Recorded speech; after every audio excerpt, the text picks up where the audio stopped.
In Los Angeles, a serial killer eludes police for months. The Night Stalker strikes at random, kills at will. The terror he inspires is enormous. The clues he leaves are slight. But ultimately, they're all detectives have to track him down. Investigators at the scene of a strangling rely on an experimental technique to raise invisible clues. They have only one chance to get it right. If they fail, a killer will walk. Crime scenes can be misleading. They can hold plenty of secrets or next to nothing. Harvesting hidden clues is the first strike against the criminal. To catch him, detectives need to turn fleeting prints into lasting impressions.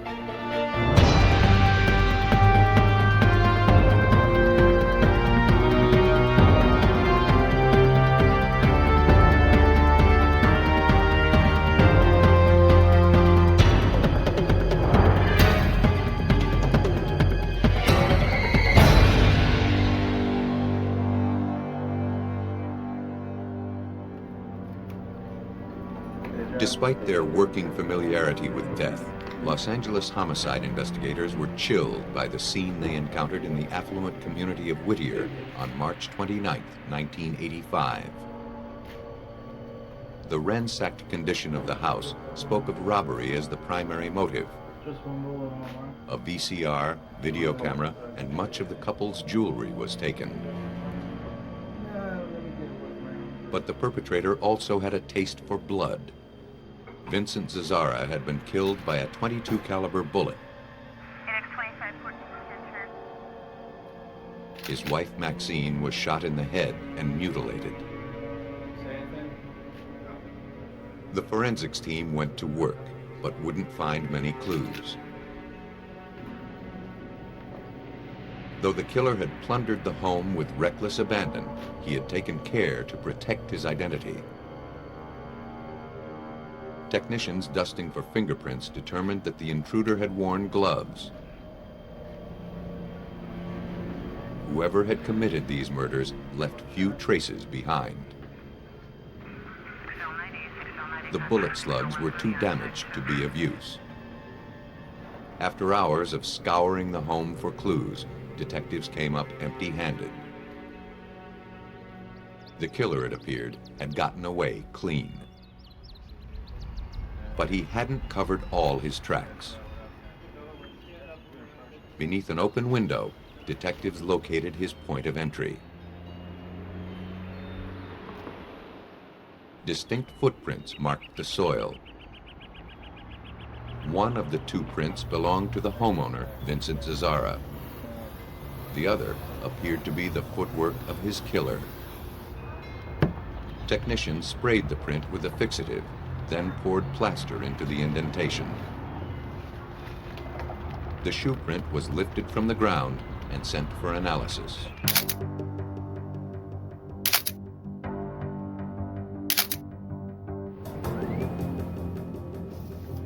At the sheriff's crime lab, criminalist Gerald Burke examined it.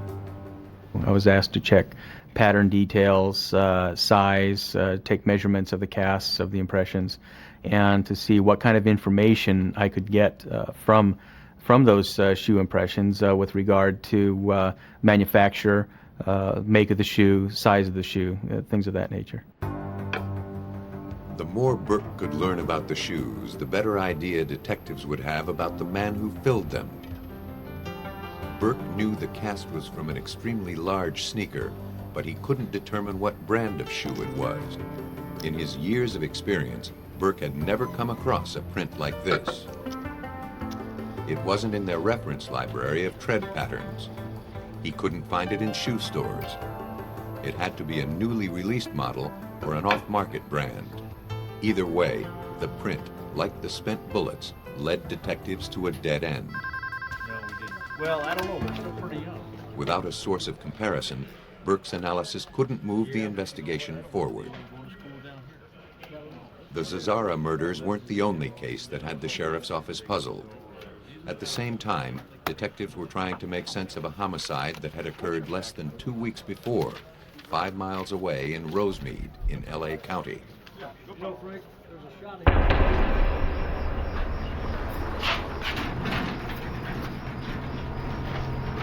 Maria Hernandez arrived home late one night and came face to face with the barrel of a .22.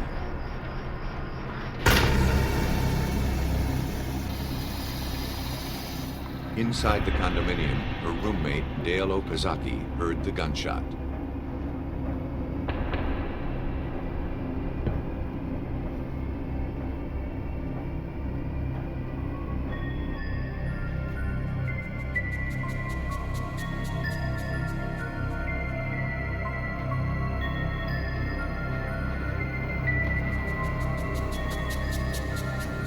She died almost instantly.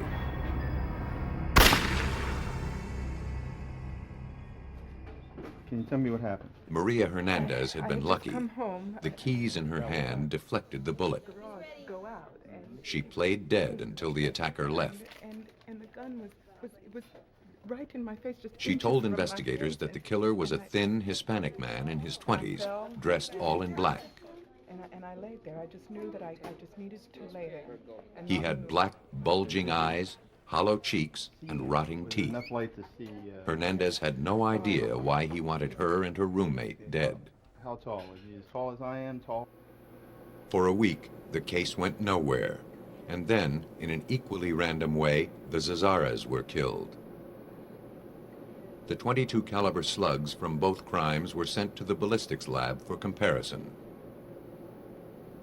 They were too distorted to positively link them to the same gun.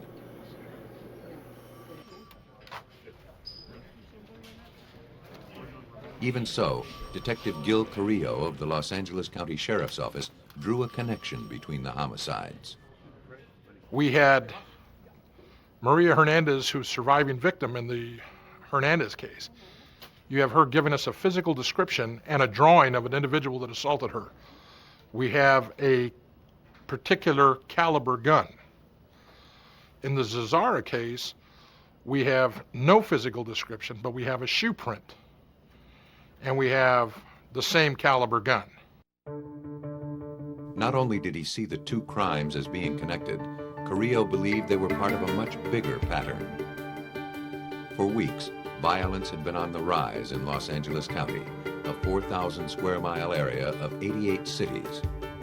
Night after night throughout the county, the toll of murders, sexual assaults, and abductions grew. The media was in a frenzy, reporting crime after crime. And with each episode, the public's fear swelled. The crime lab worked overtime to process the evidence gathered at the scenes. They weren't coming up with much. Carrillo looked for a common thread in the spree of violence. Based on crime reports and conversations with witnesses, he forged a radical theory. His colleagues saw the crimes as LA's growing trend of violence. While they assumed that the crimes had several perpetrators, Carrillo believed they were all the work of a single man. But Carrillo was new to the homicide department. None of his colleagues bought his theory. Apart from the grotesque violence of the crimes, there was no common denominator to suggest they were committed by one man. The rookie's instinct defied conventional wisdom. The sheriff's department wouldn't entertain the idea of a serial killer until Carrillo could base his suspicion on fact. And until you had enough physical evidence or conclusive evidence, it's difficult to sell everybody that one man was committing all the crimes that had been committed up until that time. Before he could prove his theory, Carrillo needed a more definitive pattern to emerge. He wouldn't have to wait long. In the weeks following the Zazara murders, 7 victims throughout Los Angeles County were wakened in their beds. Women were bound with handcuffs, thumb cuffs, or electrical cords before being sexually assaulted. Houses were turned upside down. valuables stolen. Suburban bedrooms were now the most dangerous place in Los Angeles, and everyone was sleeping lightly.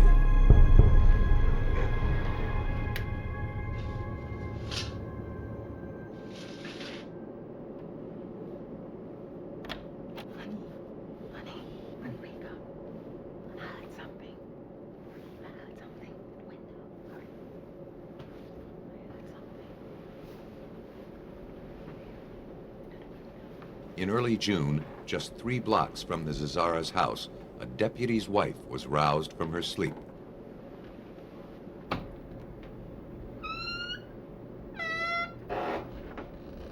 She thought she heard a window opening. Someone was in the house.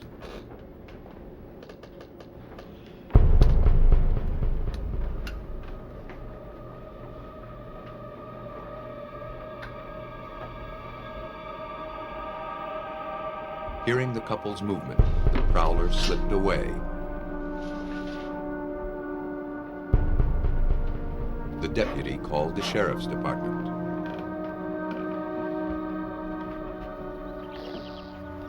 In the daylight, investigators found gouge marks where the prowler broke in. The deputy pointed investigators to the flower bed, where he'd covered some evidence with a shoebox.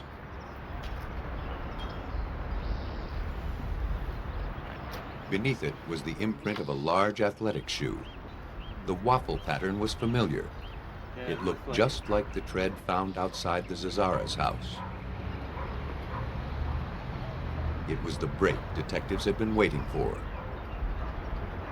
If this print matched the print found at the Zazara murders, it would support Carrillo's theory that one man was stalking LA's neighborhoods. But if that were true, it meant that one lone killer had managed for 1 year to defy LA's best and brightest.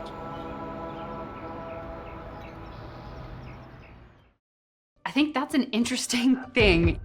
This one piece will make 52 layers. Watch on mobile devices or the big screen. All for free. No subscription required.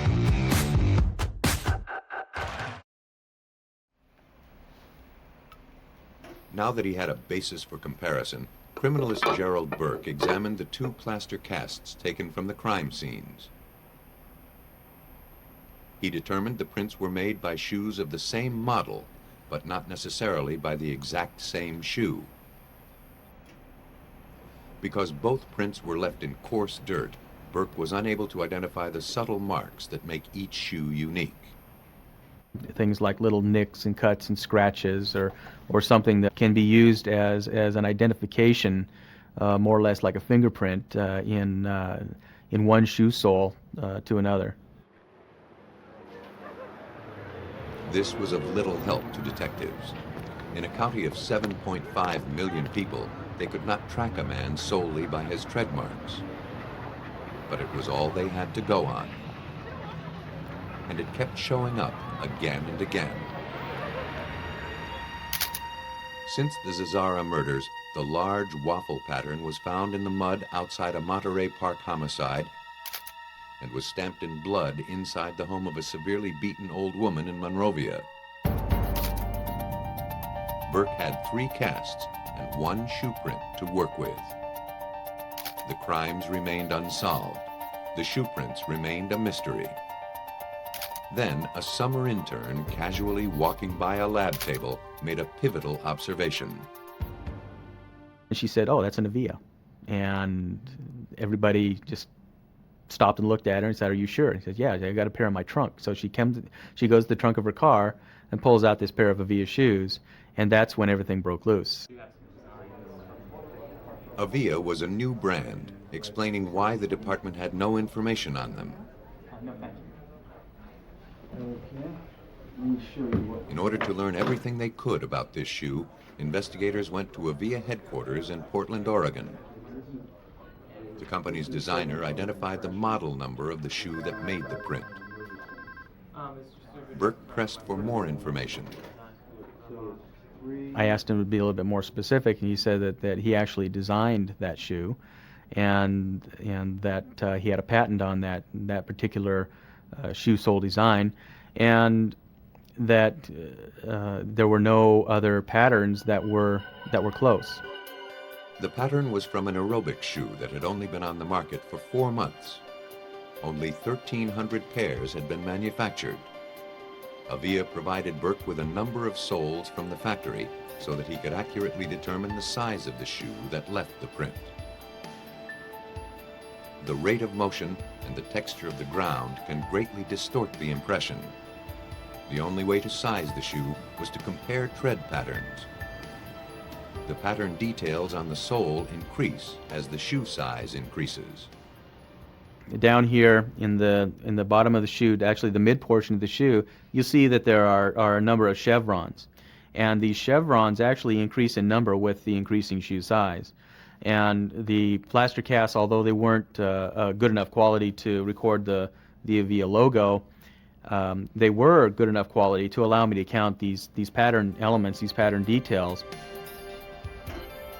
After counting the lines on the plaster casts, Burke was able to identify every cast he had as coming from a size 11.5 shoe.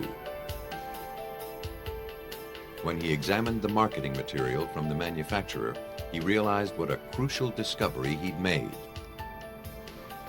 Of the 1,300 pairs of this model manufactured, only 6 had been shipped to Los Angeles.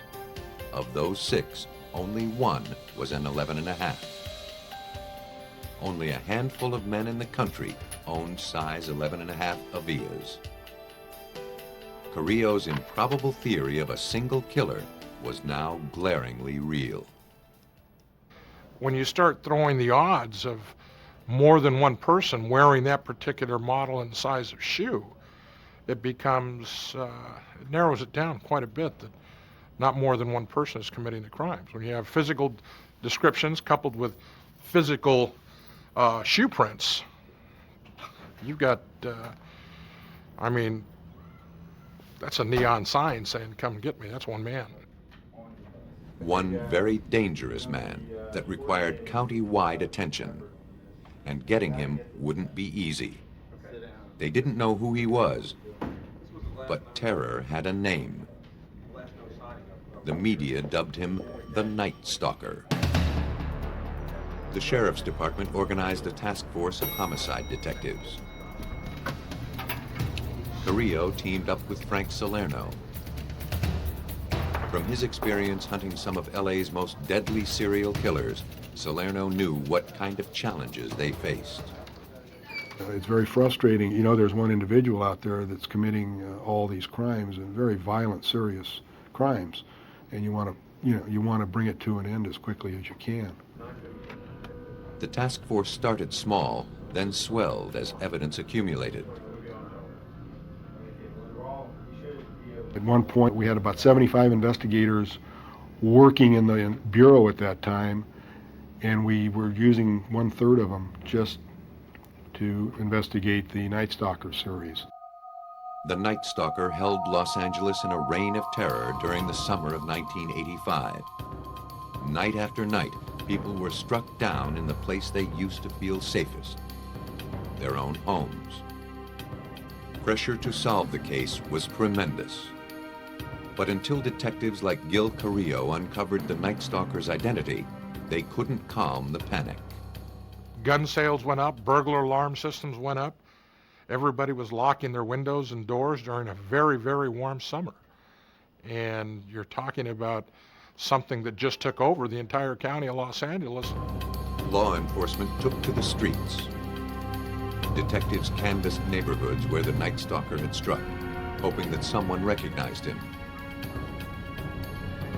They found nothing but petrified residents, and they knew better than to go at night. After dark, people weren't opening their doors to anyone. Sergeant John Yarborough was responsible for collecting evidence connected to the crimes. In one house, I found a couple who had abandoned sleeping in their bed. They'd created dummies in the bed. The husband was sleeping routinely in the garage, and the wife was sleeping behind a television with the portable telephone. I mean, that was the kind of fear and panic that developed over this case. Whether he killed his victims or let them live seemed as random as the rest of his behavior. Those who survived his attacks described, as Maria Hernandez had, a tall man with bulging eyes. He was saturated in a rank, leathery odor. How about the mouth? With the help of an identikit, a staff artist created a likeness of the man who had attacked them. Did he have a mustache, any facial hair? So good to you? Yeah, it's good. I think that's him. I think that's it. Detectives knew what he looked like, but he thwarted every effort to find him. The Night Stalker's unpredictability made his next move impossible to anticipate. Most serial killers conform to a regimented routine. This one seemed to work at random. He hit neighborhoods all over Los Angeles. His victims, both men and women, varied in age, ethnicity, and economic background. His MO was all over the map. What we had was a man that sometimes used a gun, sometimes used a knife, sometimes used blunt force trauma, some he raped, some he didn't, some he strangled, some he just stomped to death, some he robbed, some he didn't. The only thing he never changed was his shoes. I'll tell you what, I'll lock down some things To track the Night Stalker, Gerald Burke had to become an expert in the killer's footwear. He was dispatched to any crime scene that seemed remotely linked to him. Okay, that sounds good. I was out at 2 or 3 o'clock in the morning on one side of the county, and at 6 o'clock in the morning I would be called to another side of the county, and I was just all over the place.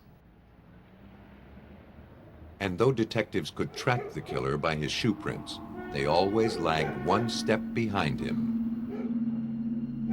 On July 5th, they followed his tracks to the posh community of Sierra Madre. Dad! That morning, 16-year-old Whitney Bennett woke up backwards in bed. She had a searing headache. While the Bennett family slept just feet away, the girl had been beaten near death with a tire iron. She remembered nothing about the attack, but the familiar calling card was there. Sergeant John Yarborough speculated that the killer had two reasons for wearing the same shoes over and over again. First, they were functional. They allowed him to move surreptitiously or run if he needed to. Secondly, they'd never let him down. But psychologically, it may have been the good luck shoes. He always wore them. They were always successful. He was always able to do what he wanted to do when he was wearing these shoes, so they had a good feeling for him. The brutality of the crimes advertised the killer's lack of remorse and his delight in causing death. I would say that he's a very good example of the predator-type offender who clearly just does not care about the victims that he comes in contact with. And he achieves a degree of thrill from it. That motivates him. Now, is he intelligent and cunning and clever? Well, he was certainly clever enough. The Night Stalker was crazy like a fox and just as hard to corner. The task force wasn't enough. If detectives were going to capture this serial killer, they needed to spread out. Investigators made a videotape for LA County's 63 police departments. On the tape, Carrillo detailed the evidence gathered from the crime scenes. The suspect was a young Hispanic male who always wore Avias. An expert cat burglar, it was impossible to tell if his primary motive was killing or robbery. As the body count grew, a few patterns emerged. He seemed to target yellow or beige houses. He sometimes drew pentagrams at the crime scene. But this information brought detectives no closer to identifying the horrible face that haunted Southern California.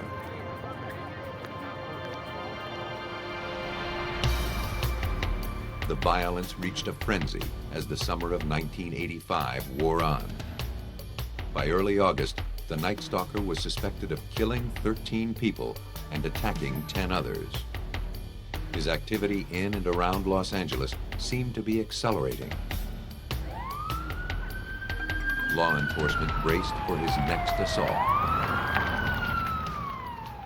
And then, nothing. For the first time in months, nights were passing peacefully. But not for long. On August 18th, the Night Stalker struck again, this time in San Francisco. Peter and Barbara Pan, a couple who lived in a yellow house, were found murdered. It was the typical pattern: forced entry in the middle of the night, brutal murders, pentagrams, and stolen valuables. The unpredictable Night Stalker had just expanded his territory by 380 miles. The entire state was now under his grip. Where he'd strike next, no one could predict.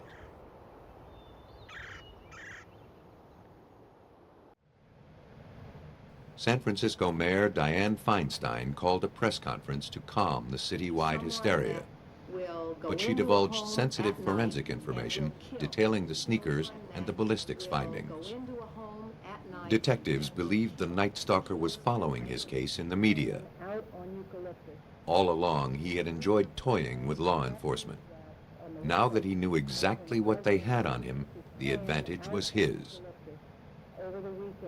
He was likely to change his MO, and he was sure to discard his signature footwear. But a few good things came out of the media hype. San Francisco newspapers publicized the items of jewelry stolen from the Pans. A $10,000 bounty was placed on the Night Stalker's head. Informants started coming out of the woodwork. An informant, Donna Myers, told police that a man named Rick from El Paso had given her a bracelet and some rings. He was very tall. Like the description of the Night Stalker, Rick had terrible teeth, smelled bad, and was always spouting off about the virtues of Satan. He was about my length, very full. Police learned his last name was Ramirez. Very dark brown to black. Police now knew who he was, but they still had to find him. The Los Angeles phone book was full of men named Richard Ramirez. A fingerprint lifted from a stolen car at a crime scene pointed the finger of blame at a single suspect. When Ramirez's name came up, they pulled all the Ramirez's that had been arrested, which there were numerous of them, Richard Ramirez's, and they physically checked it just like you would by eye and made that identification. Once they determined which Ramirez they were after, surveillance personnel were deployed all over Los Angeles. They concentrated on places Ramirez was known to frequent. One of those places was the bus depot. Uniformed officers and undercover cops swarmed the station. But since they were looking for a man attempting to leave LA, they didn't pay attention to arriving passengers. Ramirez, returning from Tucson, spotted the undercover officers before they saw him.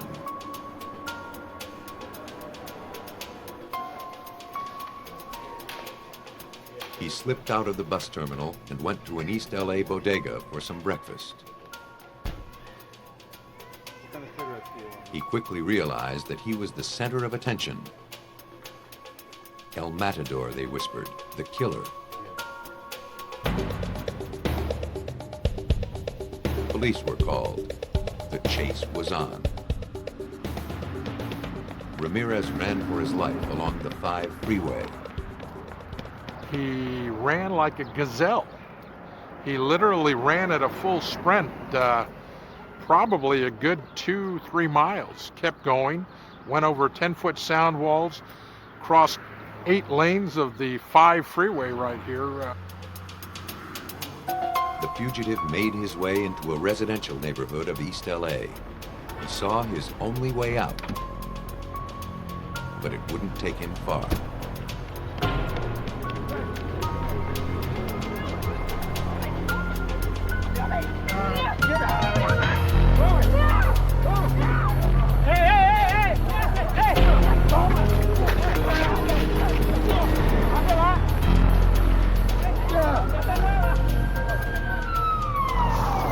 Police interceded.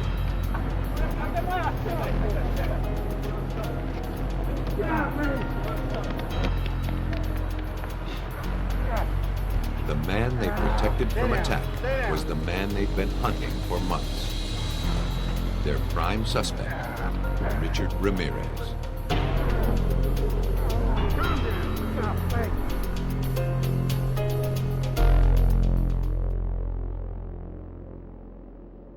At the police station, all eyes moved toward his shoes. They weren't Avia's.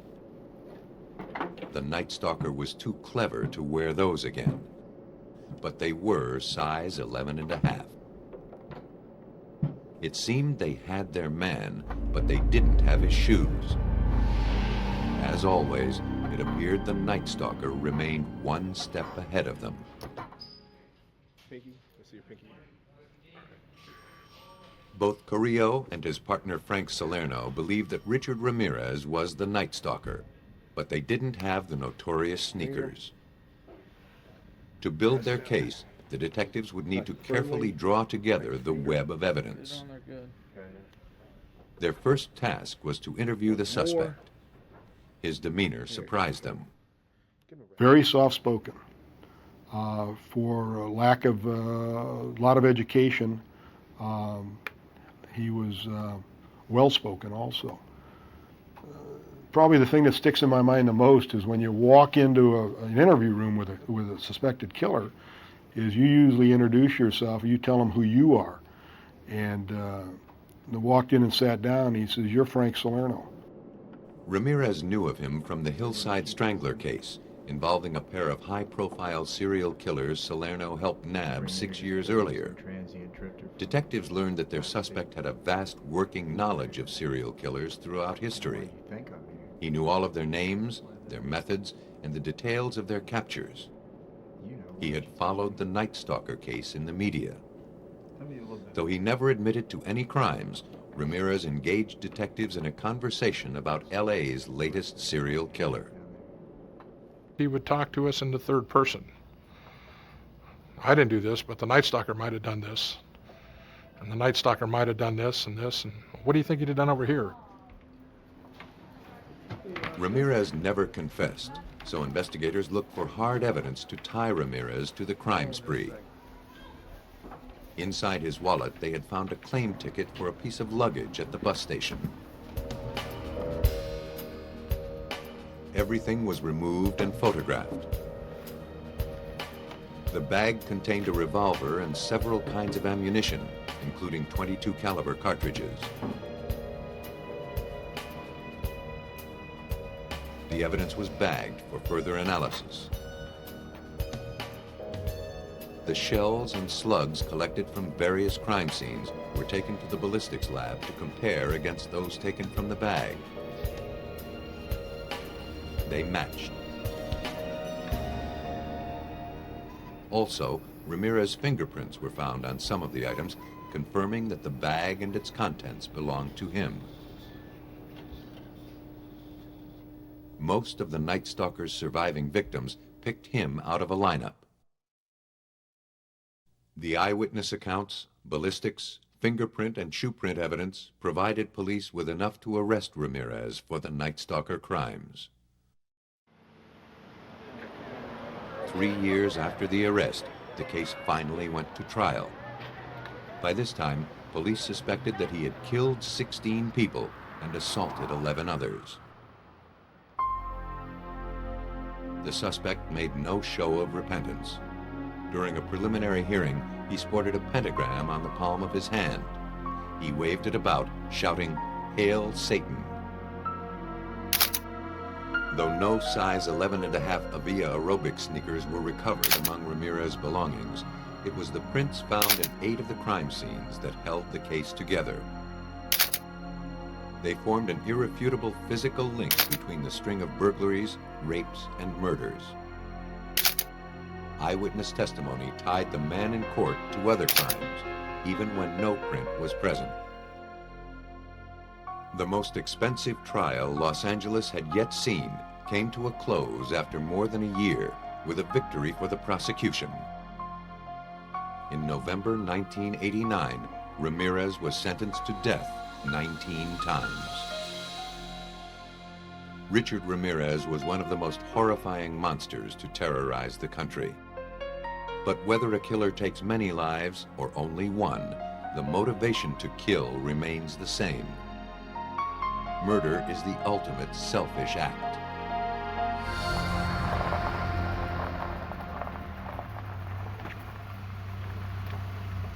On September 2nd, 1990, in Des Moines, Iowa, William Helm and his brother stopped by the home of his estranged wife to pick up some tools.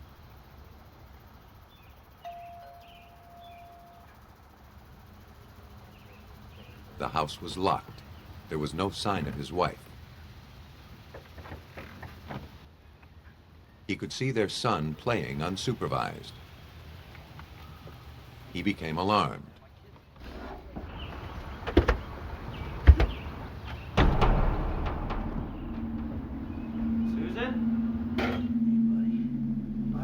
Susan? Susan?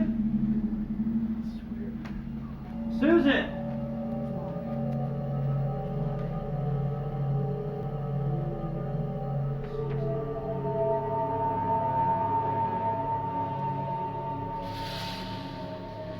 Then he found her in the bedroom.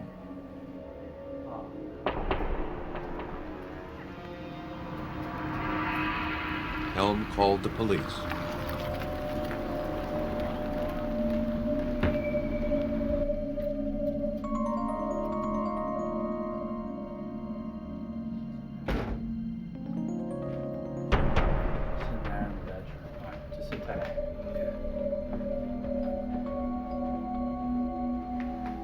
Officers arrived to find a woman's nude body lying in bed. A blanket was pulled up to her chin.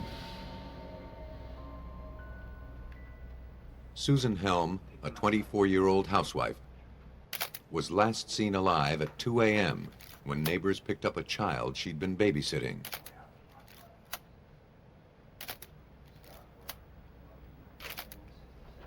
The same clothes she'd been wearing the previous night were crumpled on the bedroom floor. What time did you guys get here? Police asked William Helm about his relationship with his wife. He told them they were separated and he had moved out.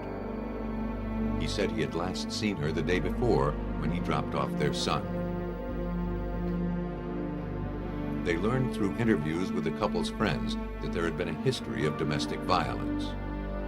A police report stated that William had assaulted Susan 9 months earlier.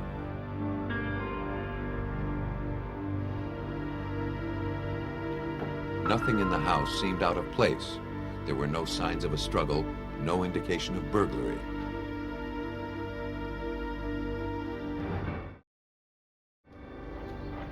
Captain James Trotter of the Des Moines Police Department led the investigation. We have a routine that we go through on all crime scenes, particularly indoor crime scenes, and we start from the outside and work towards the center to preserve as much of the evidence and photograph it as we possibly can. The forensics team methodically combed the house in search of the smallest clue as to what took place. Though the victim was nude, they found no evidence of sexual assault. Technicians couldn't find hair, fingerprints, or blood samples to link the killer to his crime. The ligature mark around her neck told of a brutal death by strangulation. Detectives formed some theories. Because of the way in which the body had been covered, they believed that the victim had been killed by someone she knew. Someone who cared enough to conceal her nudity from strangers. Usually what happens is that after the crime has been committed, then they think, oh my God, somebody's going to see my wife or girlfriend or cousin or whatever the circumstance is, and they'll cover them up. So it's a good clue, simply that. It's just a clue to lead us in a direction in our investigation. As the bedding was examined, they uncovered another clue. Beneath the blanket, the body had been placed on top of a sheet, and on that sheet was an oily mark that looked like a shoe print. I think you might have some imprints on the carpet. That's why I want you to be The careful print with wasn't that. distinct enough to be used for comparison, but it suggested that the body had been moved. Walk up alongside of the bed if you could. Pull that sheet back just a tad. And so we concluded from that more than likely someone stood on the bed and maybe pulled or lifted the body onto the bed. Samples of the blood. Okay. The oily shoe print was made by automotive grease, embedded with small metal fragments. William Helm welded mufflers for a living. Though the print made him the prime suspect, it would be difficult to build a case against him. The physical evidence, it seemed, would only prove something he'd already admitted, that he'd entered the home, gone into the bedroom, and found the body. I was going to pick up my daughter, so I pulled up. Helm was brought to the police station to make an official statement. Investigators tried to pin him down about any physical contact he may have had with the victim's body when he found her. I knocked on the door and then there was no Helm answer. claimed that he hadn't moved the bedding at all. He'd only used his fingertips to check her pulse at the wrist and neck. And so it was critical that we have some physical evidence, otherwise we were only going to have a circumstantial case and probably not anything that we could arrest anybody for. Detectives hoped that the body would disclose the secrets that the rest of the house had been hiding. More than a shooting or stabbing, strangulation requires close contact with the victim. Surely the killer left something behind. Detectives used an alternative light source to search for hair or fibers. Again, they found nothing. Unless a substantial clue surfaced soon, there would be no way to catch this killer.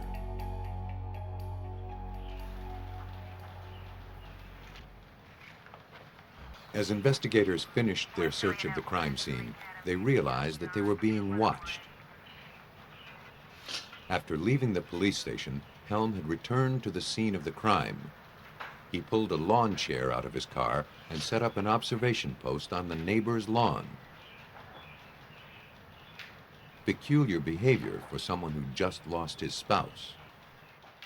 That type of interest is usually to spectators who don't know these people, and normally the family is somewhere else consoling one another.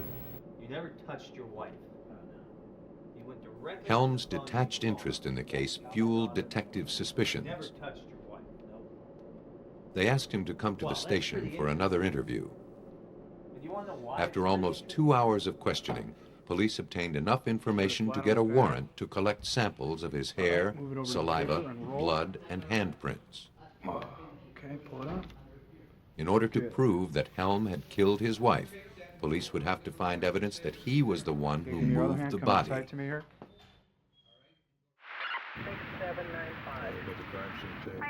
If Trotter's team could find Helm's fingerprints on a portion of the victim's skin that had been beneath the blanket, they'd be able to test his story. But they faced a big obstacle. In the field, no one had ever successfully lifted finger or palm prints from a body before. Des Moines police had tried and failed 6 times before. At a crime scene, it is difficult to control the variables required for success.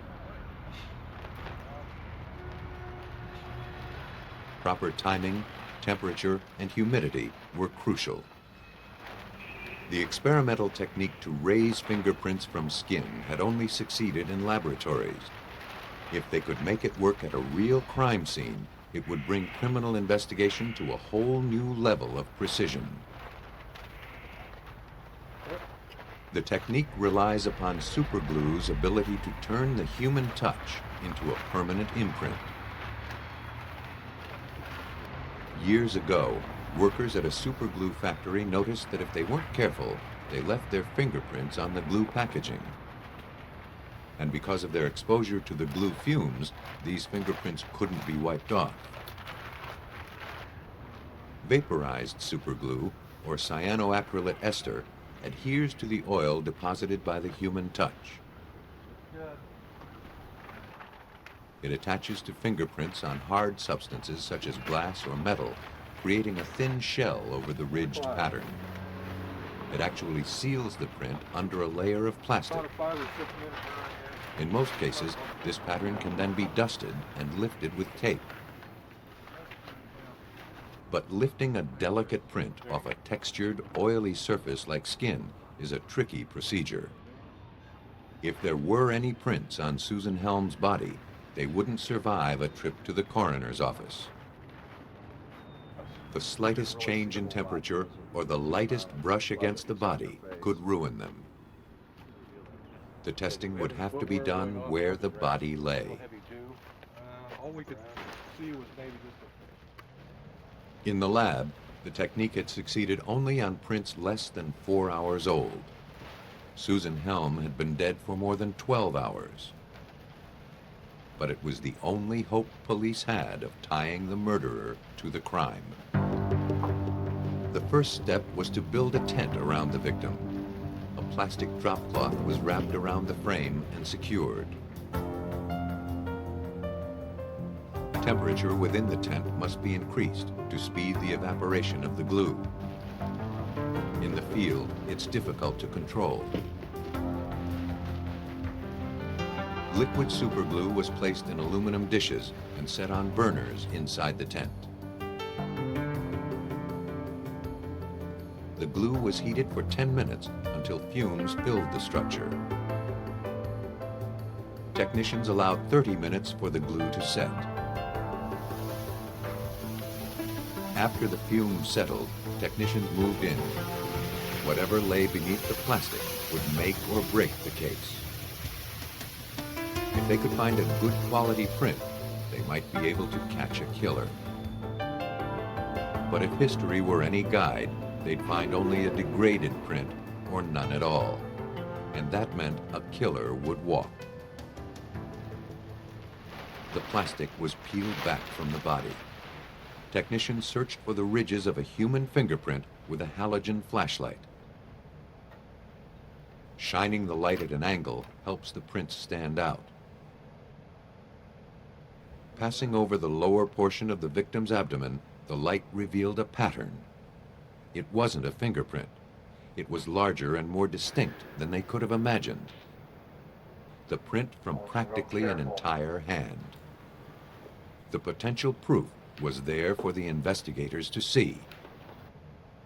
But success still seemed just beyond their grasp. For the first time in forensic history, scientists had been able to coax a latent print from a human body outside of the laboratory. But collecting the print would be another matter. Lifting it with tape would likely destroy it. Scientists needed to lift the print photographically. The photographed print from the victim's belly was delivered to the Des Moines Police Department Crime Lab, where it was compared to the print taken from William Helm.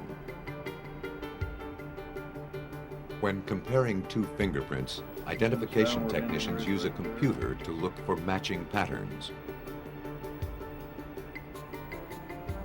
Because palm prints are so intricate, technician Jerry Wilson had to make the comparison manually.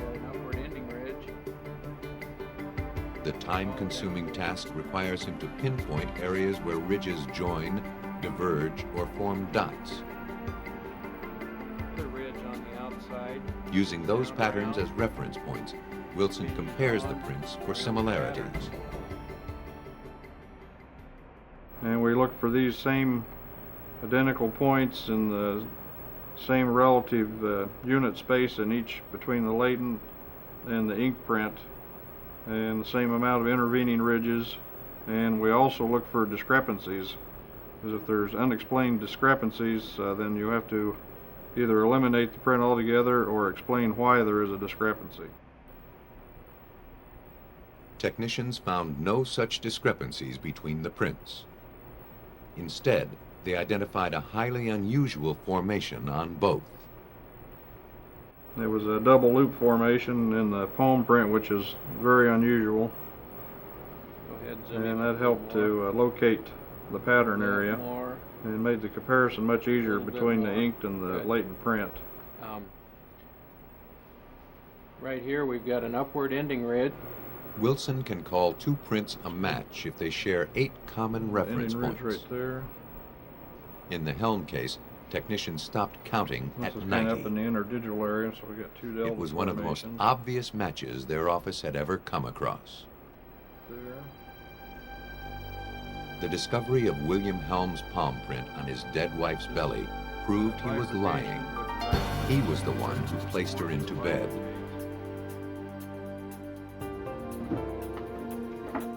It seemed police had caught the killer with a drop of glue. But to make a conviction stick, they needed to connect him directly to the murderous act. The victim wasn't strangled with bare hands. The killer had used a length of wire. Police had enough evidence to obtain a search warrant for Helm's apartment. There, they found the final piece of the puzzle. The garrote, a piano wire stretched between 2 wooden handles, has only one purpose: strangulation. Though tests in the lab showed no trace evidence on the wire, its gauge was consistent with the marks on the victim's neck.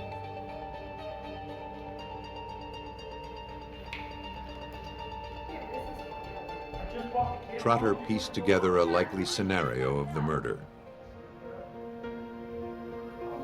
On the morning she was killed, Susan and William Helm had argued for the last time.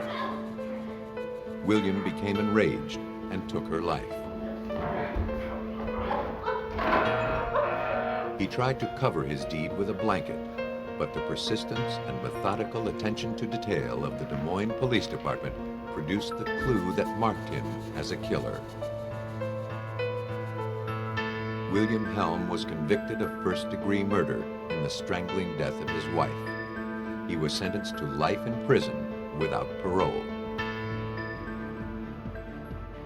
The forensic evidence in this case was extremely important because of the lack of witnesses and blood and all those other kinds of things that you can typically use to prove your case.